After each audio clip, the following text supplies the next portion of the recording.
దీప శివనారాయణ ఇంటికెళ్ళి శౌర్య ఆరోగ్యంగా ఇంటికి తిరిగి వస్తే కాంచనమ్మ హోమం చేయిస్తానని మొక్కుకుంది. తన పుట్టింటి వాళ్ళందరికీ ఆహ్వానం పలకడానికి వచ్చాను, మీరందరూ హోమానికి వచ్చి శౌర్యని ఆశీర్వదించండి అని గుమ్మానికి బొట్టు పెట్టి అక్కడి నుంచి వెళ్ళిపోతూ ఉంటుంది.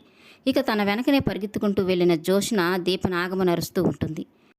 జోష్న అయితే నీ సెంటిమెంట్ కరిగిపోయి ఇంట్లో వాళ్ళంతా హోమానికి వస్తారని భ్రమపడుతున్నావేమో అని గట్టిగా అరుస్తూ ఉంటుంది. కోపం వచ్చిన దీప అయితే కాస్త గొంతు తగ్గించి మాట్లాడు, ఈ ఇంట్లో వాళ్ళు నీలాంటి హృదయం లేని వాళ్ళేం కాదు, కొట్టానంటే మీ తాత కాళ్ళ మీద పడతావు, నీలాంటి వాళ్ళని చూస్తే లాగిపెట్టి కొట్టాలనిపిస్తుంది అని గట్టిగా అరుస్తూ ఉంటుంది. మా ఇంటి కాంపౌండ్లో ఉన్నావని మర్చిపోకు దీప అని జోష్న గట్టిగా అరుస్తూ ఉంటుంది. మీ నట్టింట్లో ఉన్నా నేను ఇలాగే మాట్లాడతా, నువ్వు చేసే పనికి మాలిన పనులు ఇంట్లో వాళ్ళకి తెలిస్తే నీ చెంప పగలగొడతారు. నీ అదృష్టం ఏంటంటే నేను అలా చెప్పే మనిషిని కాదు, నేను ఈ రెండు కుటుంబాలని కలపడానికి ప్రయత్నిస్తున్నా, అడ్డు వచ్చావంటే తొక్కుకుంటూ వెళ్ళిపోతా.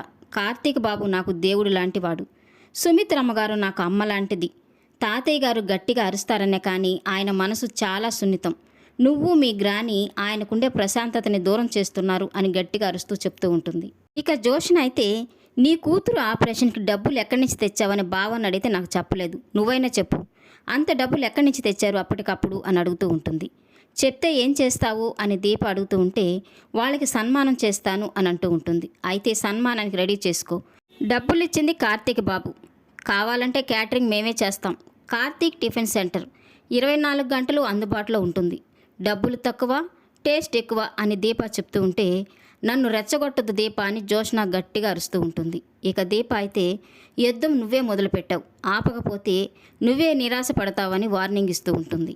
అక్కడి నుంచి వెళ్ళిపోతూ ఉన్న దీపను చూస్తూ నువ్వు అనాథలా ఉంటేనే ఇంతలా రెచ్చిపోతున్నావంటే నువ్వు ఈ ఇంటి వారసురాలవని తెలిస్తే నిజంగానే నా గొంతు మీద కాలేసి చంపేస్తావేమో, నిన్ను ఆపాలి, నిన్ను ఏడిపించాలి, నిన్ను భయపెట్టి ఇక్కడి నుంచి పారిపోయేలాగా చెయ్యాలి, చేస్తాను అని మనసులో జోష్న అనుకుంటూ ఉంటుంది. ఈ వీడియో నచ్చినట్లయితే లైక్ చేయండి, సబ్స్క్రైబ్ చేయండి. Thank you for watching.